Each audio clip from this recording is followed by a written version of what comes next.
لله.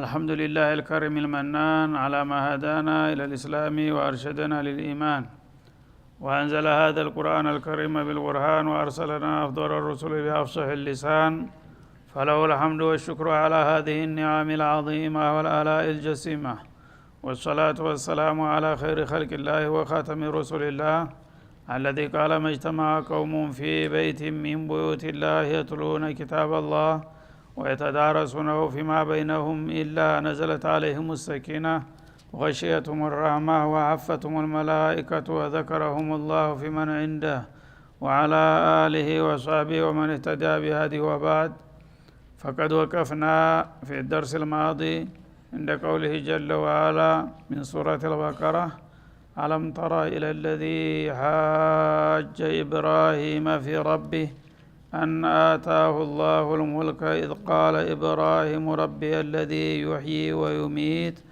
قال أنا أحيي وأميت قال إبراهيم فإن الله يأتي بالشمس من المشرق فأت بها من المغرب فبهت الذي كفر والله لا يهدي القوم الظالمين. فلنبدأ من هنا. أعوذ بالله من الشيطان الرجيم.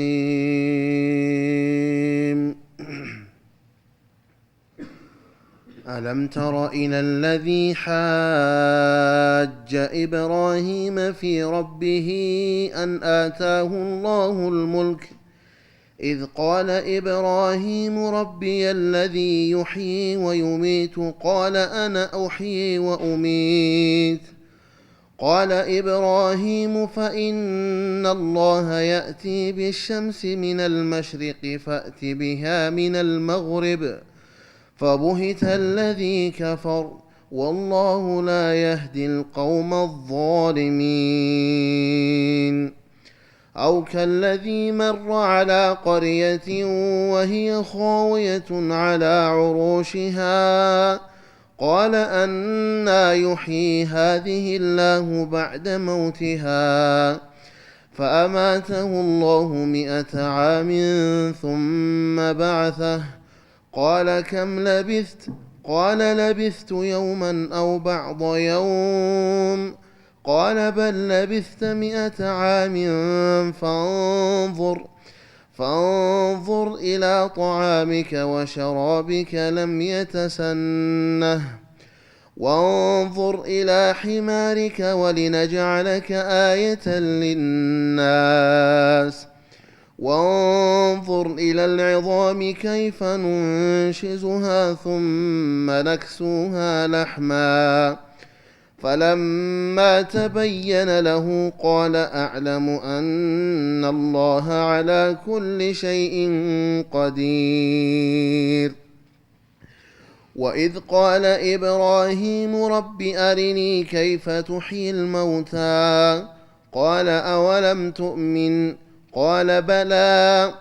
قال بلى ولكن ليطمئن قلبي قال فخذ 4 من الطير فصرهن إليك ثم اجعل على كل جبل منهن جزءا ثم ادعهن يأتينك سعيا واعلم أن الله عزيز حكيم. مثل الذين ينفقون أموالهم في سبيل الله كمثل حبة أنبتت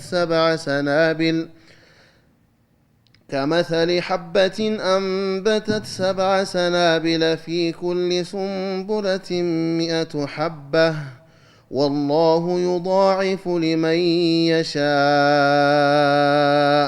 والله واسع عليم. الذين ينفقون أموالهم في سبيل الله ثم لا يتبعون ما أنفقوا منا ولا أذى لهم أجرهم عند ربهم ولا خوف عليهم ولا هم يحزنون. قول معروف ومغفرة خير من صدقة يتبعها أذى والله غني حليم. أعوذ بالله السميع العليم من الشيطان الرجيم.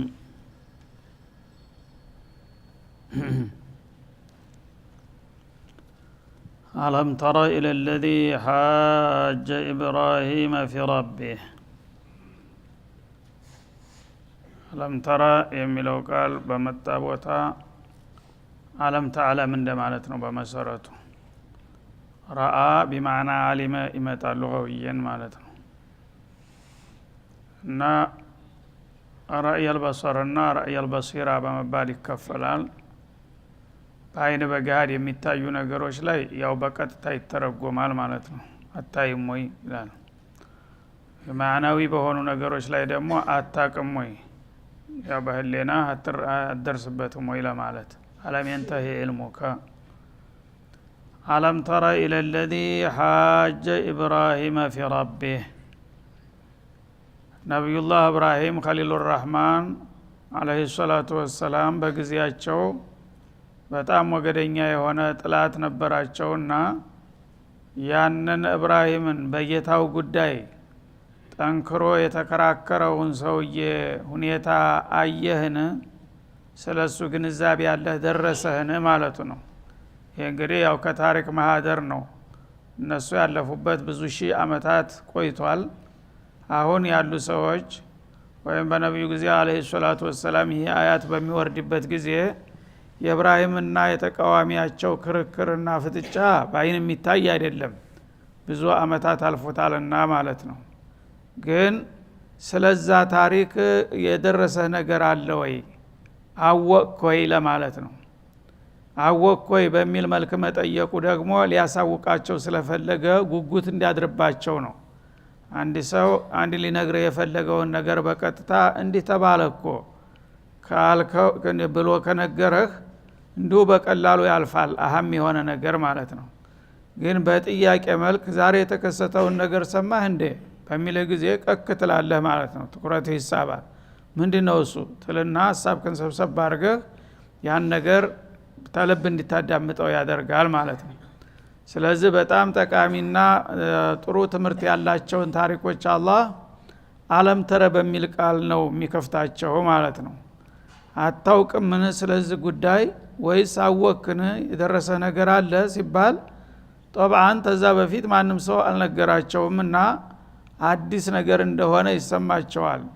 ያነ ምንድነው እሱ እኔ የታወቅኩኝ አንተ ታልነገርከኝ በስተቀር እንዲህ አይነት ጥልቅ የሆኑ ታሪኮችን ከምን ያምጥቼ ነው ላውቅ የሚችለው ብለው ሐሳባቸውን ሰብሰብ አድርገው እንዲያዳምጡ ለማድረግ ነው ማለት ነው።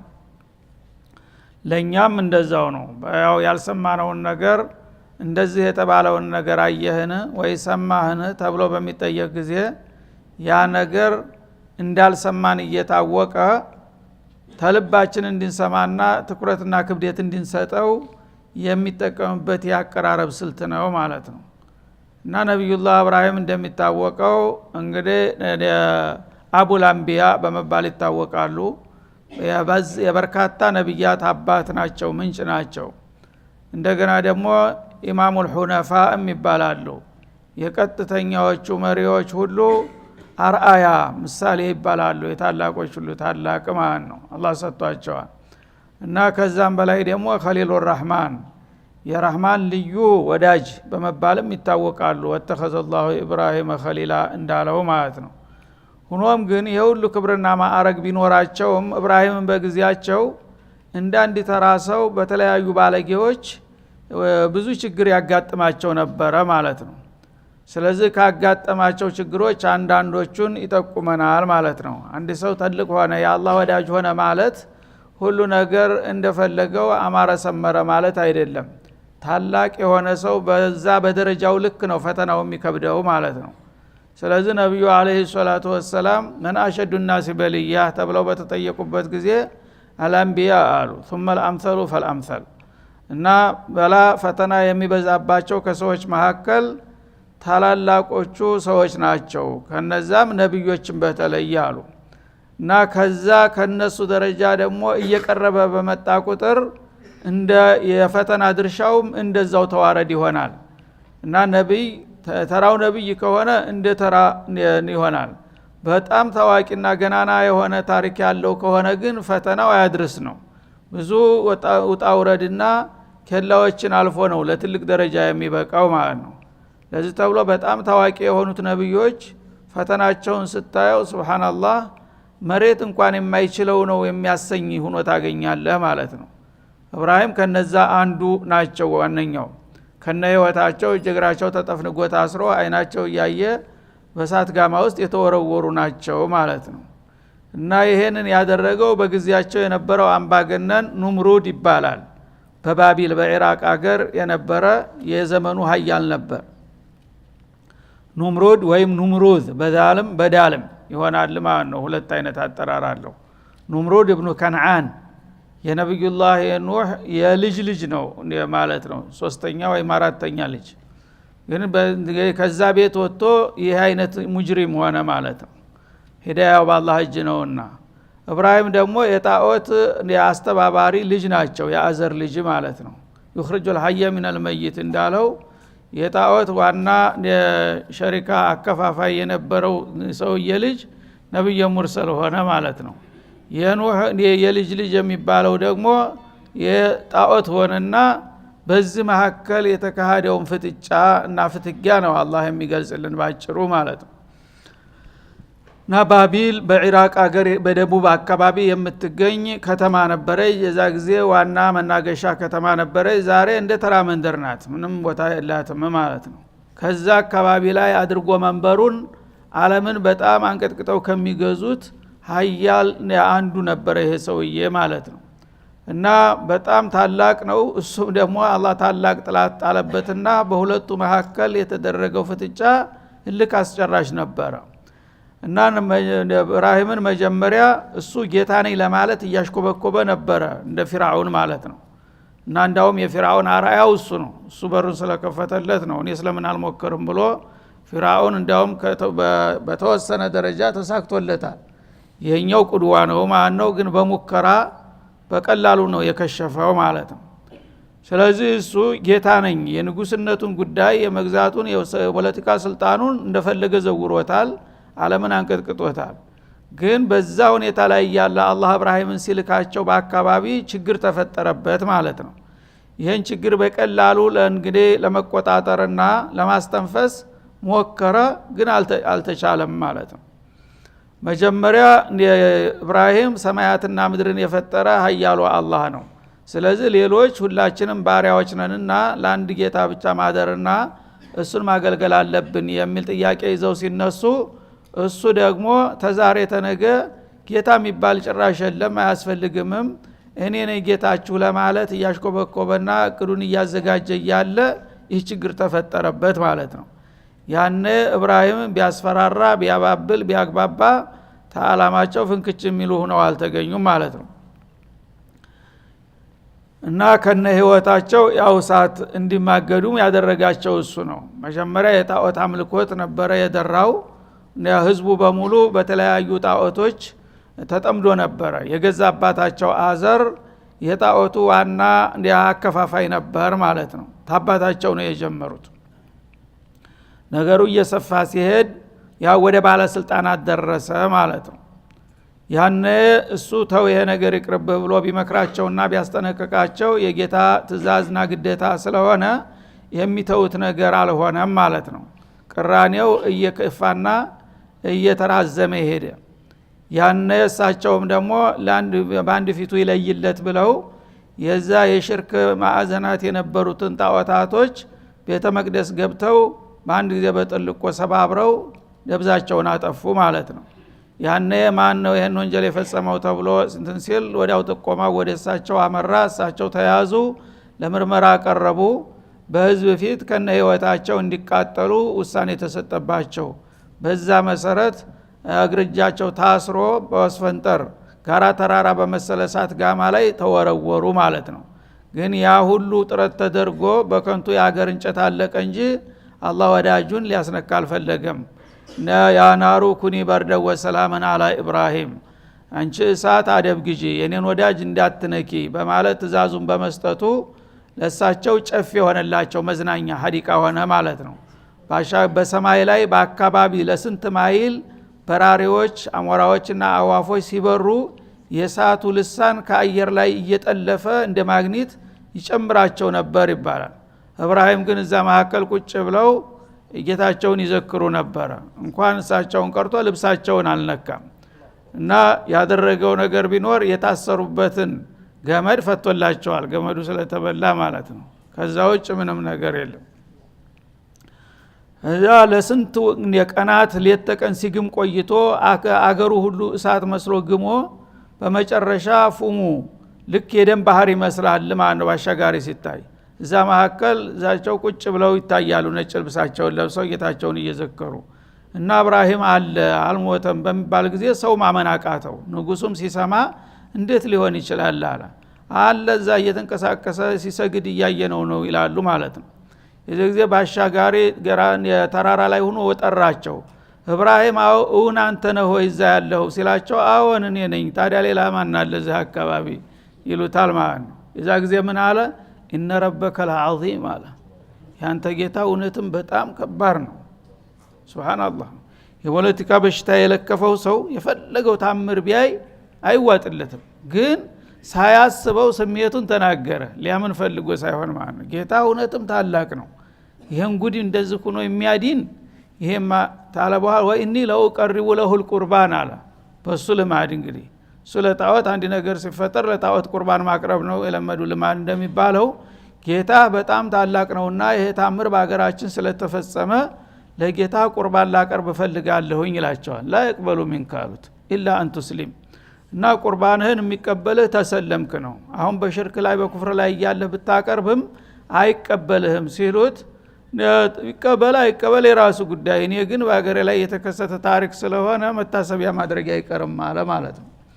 በዛ መሰረት ብዙ ሰንጋዎችን አርዶ ትልቅ ድግስ ደግሶ ለዛ ታሪክ መታሰቢያ አደረገ ይባላል። ከዛ ተተመለሱ በኋላ እንደገና አሁንም ክርክሩ ቀጠለ ማለት ነው። ያን ጉዳይቶ ሱብሃን ከዛ በኋላ ነው እንደዚህ የሚያደርገው ደግሞ ማለት ነው።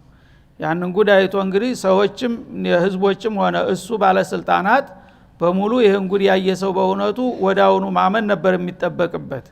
ግን ጥቅም የለመደ ሰው አያድርስ ነውና ይሄን ነገር ተተቀበልኩኝማ እኔ ያው እሱ ባመጣው ስርዓት ህዝብን ሊቀማኝ ነው ስልጣኔን ላጣ ነው በሚል ስጋት እስተመጨረሻው ድረስ መፋለምን መረጠ ማለት ነው። ከዛ ለክርክር አቀረባቸው። ያው ያንተ ጌታ እንግዲህ አለ ትላለህ ካለ የት ነው እስቲ ያሳየን ይላቸው ጀመር ማለት ነው። ላቱድሪኩል አብሷር ወይድሪኩል አብሷር ቢሉ እሱ የሚገባው ነገር አይደለም። ጌታ ሁሉን ነገር ያያል ይቆጣጠራል። እሱን ግን የፍጡር አይን ሊያይ አይችልም።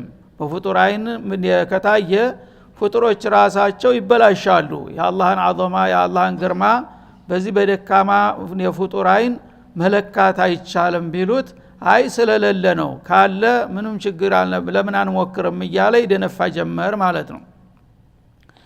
እና አንተ ጌታ ምን ይመስላል ምን ያክላል እያለ የተለያዩ ጥያቄዎችን ሲያወርድባቸው እሳቸው ያው የአላህን Subhanahu Wa Ta'ala ክብር ጠብቀው እሱ በሚፈልገውና በሚጠይቀው መልክ ሳይሆን ተጨባጩን ሁኔታ ያስረዱታል ማለት ነው። አለም ተረ ኢለ الذي حاج ابراهيم في ربه في وجود ربه وماهيته ጌታ እውን አለ ካለ የት ነው ያለው እስቲ ያሳየን ምን ይመስላል ለምንስ ቢያንስ ድምጹን አያሰማንም እያለ በጥያቄ ያዋክባቸው ነበር ማለት ነው።